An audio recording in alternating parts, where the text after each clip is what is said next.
Hey guys, Mr. Voiles here with the last tutorial, I believe, for this project, writing essays on digital media. Let's get into it. Alright guys, here we are with the whiteboard that we've been working from with the essay outline. So what we're doing this week is naturally what comes after the conclusion. That's right, it's our works cited page. So normally this is its own page that comes at the, it's the last page that comes at the end of the essay. And basically all it is just a list with all the different sources that you quoted from in the body. So remember we talked about in the body last week. If you didn't watch that video, you really need to go watch that right now, just to make for sure you know what I'm talking about. But inside of your body paragraph, you used quotes or sources from, wherever you could find, maybe books or articles on the internet or what have you, and you put those in your body to help support the evidence, the point that you're trying to prove. And then in the conclusion, you restated all of that briefly and pointed the reader back to the evidence showing the point that you were making. So what we're doing now with this works cited page is we're giving the reader basically an expanded version so that they can go back and check their sources for themselves to see how you were using those. Basically, it's kind of like they're checking out what you were using to support your ideas. So if you remember in the body, we just gave little quotes and then little parentheses telling of the author, but basically those little in-text citations are supposed to match your works cited page, and the works cited page is giving the full article, the date, and all of that stuff, so the person reading your essay can go back and actually look at and read those articles and books for themselves. So let's get into it. Actually, before we jump into that, guys, one more thing that I want to talk about is some of you guys have been asking me, not everyone, but some of you guys have been asking me about, having a hard time actually finding things to cite or quote from, because some of your papers were just, writing about a time when you were proud in class or with like a digital media project that you did. Some of the topics you guys chose, not the majority of you guys, but a few of you guys, some of the topics that you chose were more, I guess you could say, inspirational or personal, rather than like writing a technical paper about something having to do with Photoshop or something that we did in class. So if you're one of those people, that's fine. I want to just float the idea that even if you're writing about a time you were proud of, like something that you did in class or something more personal, you can still use sources to quote from. And even though we turned in our body paragraphs a couple weeks ago, that's fine. It's still not too late to actually add in those sources. Now, I do want to stress you to be careful, because whenever you write your paper first and then you go trying to find facts to support it, it kind of shows a little bit of confirmation bias, and you want to be careful about that. You want to really try to do your research before time. But if you still want to go ahead and try to add sources in, that's fine. For something like what we're doing right now, it's probably not going to hurt you either way. But keep in mind, like for a college paper, you're going to want to actually do your research ahead of time when you're actually choosing the thesis of what you're trying to prove in your essay. But if you were one of those people, and say you're writing about a time you were like proud of something we did in class, I'll just give you an example. One student was telling me that, during their project, him and his team were having, like a really hard time trying to figure out what the camera was doing. It was something on the camera, I don't really remember, maybe like the focus or white balance or something. And then they had to figure it out, and they finally did. They figured it out together. So right there is a technical part where you could actually cite a source. I don't know, maybe let's just say, for instance, Panasonic. And you could cite a source telling about how to solve that problem. Or maybe it's something in Photoshop. There's plenty of things that you can find online to actually support some of the projects that you did, even if your paper is talking about a time you were proud. So your sources kind of would go in to support the sub parts of your essay rather than the whole essay, I guess, in and of itself, or I guess the whole topic. Or you could actually, if you did want to actually cite a source that had something to do with something inspirational, or having to do with being proud of, one of the things you did in class, if that's your topic, then you could always quote like an inspirational quote, or maybe like something inspirational that somebody said. It's very cliche, but a lot of people quote Albert Einstein because he had a lot of he didn't just write about science and astrophysics. He wrote a lot about humanity becoming better, and how to work hard, and how to think, and how to think critically, and how to think for yourself. So you could always use an inspirational quote or something like that. And remember, for this assignment, I'm only requiring you guys to have one source, so that's fine. I just want to throw that out there. It is not too late if you want to go ahead and do that. If you look here, here's an example of an essay that I did back in the day. I actually only had 3 sources that I quoted from. This professor must have been really, really cool. So he let me get away with just 3. If you look here, this is what we're kind of going to be going into, looking at how to do a proper works cited page. Okay, guys, here we are in the weekly agenda. I want to go through all of this just really fast before we jump into works cited, because I just want to make for sure you understand this week's objective. So, number 1, this week's objective is the works cited and MLA formatting. You want to be able to turn in at the end of this week on Friday a works cited page, which is that last page at the end of the essay with all of your sources. And you want to make sure that your essay is formatted correctly according to MLA style, okay? And we're going to talk about that here in a second as well. So first off, you want to always watch video tutorials. So guys, if there are tutorials that you have not watched from the previous weeks, you really need to go back and watch those, because what we're talking about today builds on that, especially when we're talking about connecting the works cited page with all of the in-text citations that we talked about for the body. Okay, so go back and watch those other ones, and feel free to watch this as many times as you need as well. So after you watch the video, you're going to format your whole essay with the essay template that has been, this essay template has been there from the very beginning. I put it right down here for you to take. Some of you guys have already been using that, and you've been building your essay paragraph by paragraph every single week as we went paragraph by paragraph, and that's great, okay?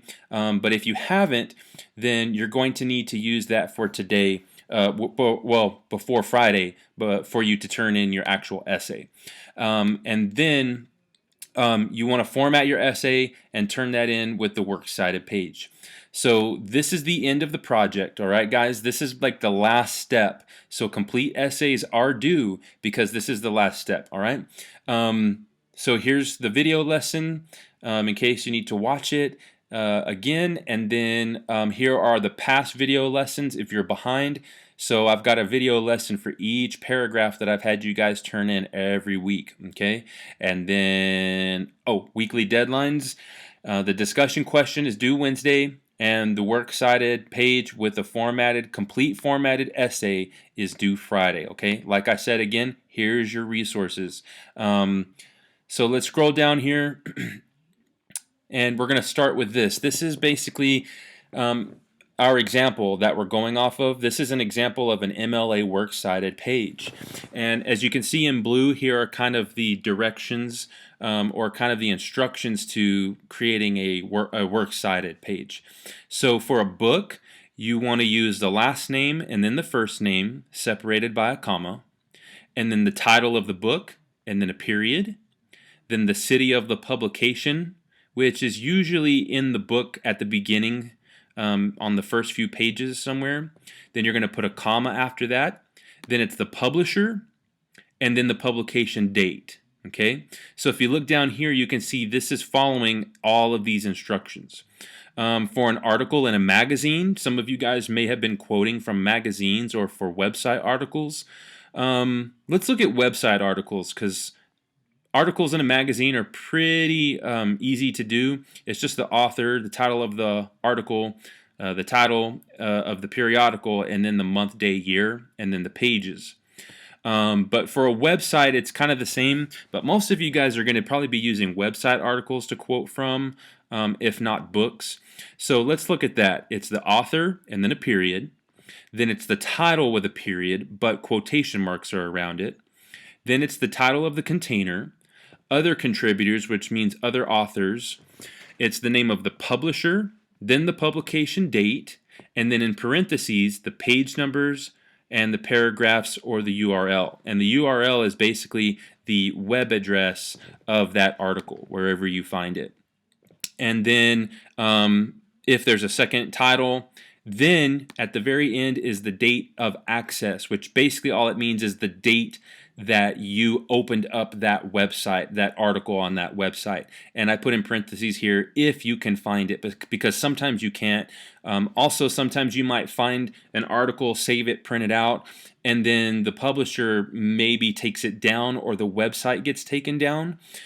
So that's if you can find it, all right? So whatever you guys were quoting from, you're going to need to go back and find all of those sources and then actually list them out in your references. So those are just kind of the directions. If you look here, this is the example that we've been using all along. If you remember from my videos showing examples of the body and the conclusion paragraph and all that stuff, if you remember, I actually used an example of like a student who was writing an essay about, I think it was martial arts films, or just films that are being made in Asia and in Japan. So you can see here is and this is really important, guys, because in college, the professor is going to ask you to make sure that everything is exactly the way it's telling you to do it. So like the last name first and then the first name. So you can see here's the last name is Liu, separated by a comma. All of the little commas and periods and punctuations are really important because, you know, a college professor is going to take off points for you not putting those in, because this is the way to correctly do it with MLA style.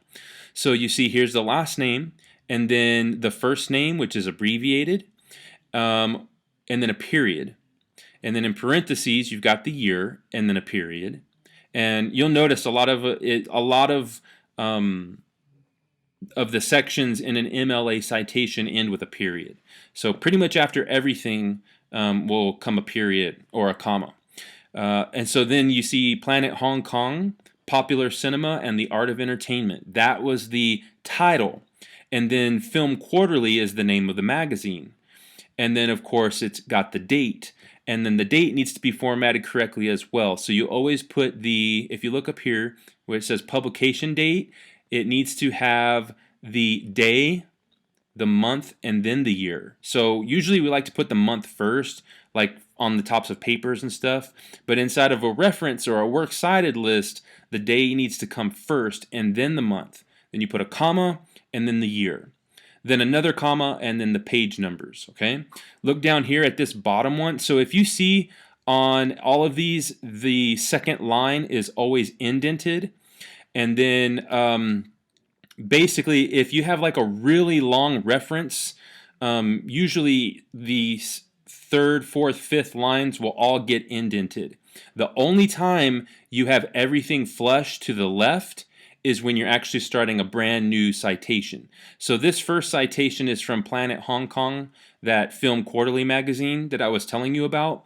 So right here, the next line, or this third line, is right up flush against the left side. So that means it's a completely new source that is being cited. So Riley, once again, the name of the author, the year, and then the title, and all of that other stuff.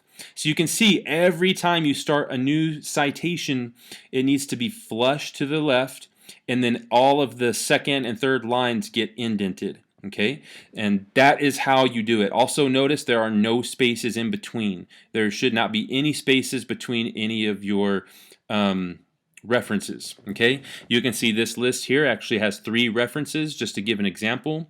This last reference is This is the only reference I think that I gave you that actually shows an example of a online internet article. So you can see here once again the last name, then the first name, so Celine Guy, I believe is how you would pronounce that. The title is Hong Kong's Golden Days of Film, and that's the title of the article, the online article that we're talking about. But the name of the publication or the paper, the newspaper, is called South China Morning Post. Okay, so you can see here it's an online article. Then it gives the date. All right, and then on the second line, you can see here this really long, what does that look like, guys? That's correct. It is a page URL. So page URLs can get really, really long. There's nothing wrong with shortening a page URL as long as you give like the main part that says http www dot and then whatever the name of the website article is.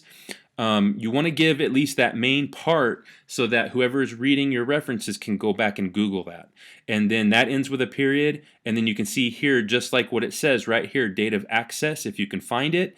This was accessed on the 29th of July, 2020. Okay, and then it ends with a period. So that is the correct way to do a reference list. Okay, if you go down here to the sources that I give you guys, you can see right here this source has been with us since the very beginning. I wanted to provide that to anybody who wants to look. You can see right here the Purdue website is pretty much the go-to website for anybody who wants to make for sure that they're doing their essays correctly. You can see here they've got the whole everything you would want to look at for correctly formatting an essay. But right here, we're inside of the Works Cited, and right here, it's going to give you the basic rules for a Works Cited page, and it's basically going over everything that I just told you about. Okay, so if you want to, you can go back and look at that to double check everything. I believe on this website, there's even you can even copy and paste, the examples that they give you, and then you can paste that into your essay and then replace it piece by piece with all of the stuff that you found from your source. Okay, so hopefully that'll help you guys, but this example is here on the agenda every day in case you want to look at that. All right, so let's get into the next part. I'm going to close that, and because you guys already have the link. And so basically, if you look down here on the Dropbox, the end of the week Dropbox for your final and finished essay, when you click inside of there, it's going to ask you to submit one single document. Okay, so if you remember, I also gave you this very important resource, and that is the essay template. Okay, so if you click on that essay template, it's going to open this guy up. Okay, I think I already had it opened, but it's going to open up this guy. And some of you, this is what I was saying when I was saying some of you guys have already been using this.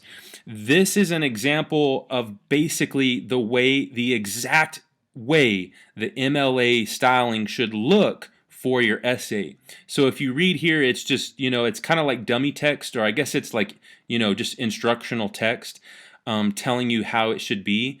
It's really not an actual essay if you start reading it. So it just says, the text of the paper begins, blah, blah, blah. So it's just kind of filling it out to show you what it would look like. But as far as the formatting, guys, the spacing, the font, which is Times New Roman, the point size, the name at the top of each page, the indentation, and then over on here, the Works Cited. All of this is exactly the way it should look. This is the perfect example of MLA style formatting for your essays. So what I always used to do when I was in college and in university is I would download and save this template, and some of you guys already did, and you've been adding to it for every week that you've had to submit a new paragraph, so that's awesome. But for those of you who haven't, I'm going to show you how I used to do it in college. So I would download this template, and then what I would do is I would copy and paste in the paragraphs that I wrote part by part so that I wouldn't mess up the formatting. And that way at the end, after copy and pasting all of my text into there, I would have a perfectly formatted college essay, basically. So, you would backspace on here. And remember, if you mess up, you can always just re-download this from, you can delete the old one and re-download a new one from off of the agenda. But, you'd put the title of your paper, whatever you are calling it, and then what I would do is either you can highlight up to the period, because usually if you just leave the period by itself, it will allow you to keep the same formatting. Or you could actually just copy and paste at the end. So over here in this document is basically an example of probably something of what some of you guys have. Like, let's say you weren't using the template from the beginning and you were just writing out all of your stuff separately. So this is kind of an example of something that you might have if you weren't using the template, and all just together. And it's not formatted or anything. It's not even the correct font. So what I would do is highlight the intro. I would hit Command-C, and then I would come over to my template and then basically paste that in at the end of that paragraph. So you can see here, it didn't actually put it in Times New Roman, but that's okay. So right here is where my paragraph starts. And then I'm going to backspace, not all the way because I don't want to ruin the formatting, just in case. Now we can take out that space there, then re-highlight that whole first paragraph and choose Times New Roman. Where are you? Times New Roman. Perfect. That is exactly how it should look. And actually, was there an indentation on that intro? Okay, so the intro paragraph doesn't have an indentation. It's just the body paragraphs and I believe the conclusion. Actually, it doesn't. Oh yeah, the conclusion doesn't look like it has indentation. So you can see, guys, even I'm a little rusty on MLA formatting because I haven't used it in a long time. MLA is for college. You'll move on to a different style, which is probably going to be something like APA for like when you're in university classes.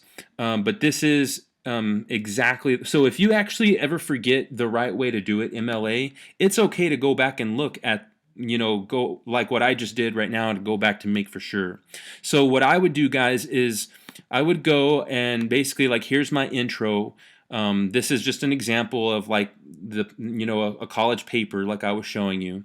This is a pretend paragraph or an essay about the history of filmmaking in Japan. This essay example talks about the periods, actors, and genres within Japanese filmmaking and their effects on film. And it talks about all of that. So this is actually just something I made up. And then you can see here's the body from a couple weeks ago that I showed you guys, the example that I showed you with the in-text citation. And then here's the conclusion that I showed you guys last week. Some of this doesn't actually even go together because they're just examples. But what you're going to do is basically, like I was showing you, just section by section, paragraph by paragraph, copy and paste that into this MLA essay template.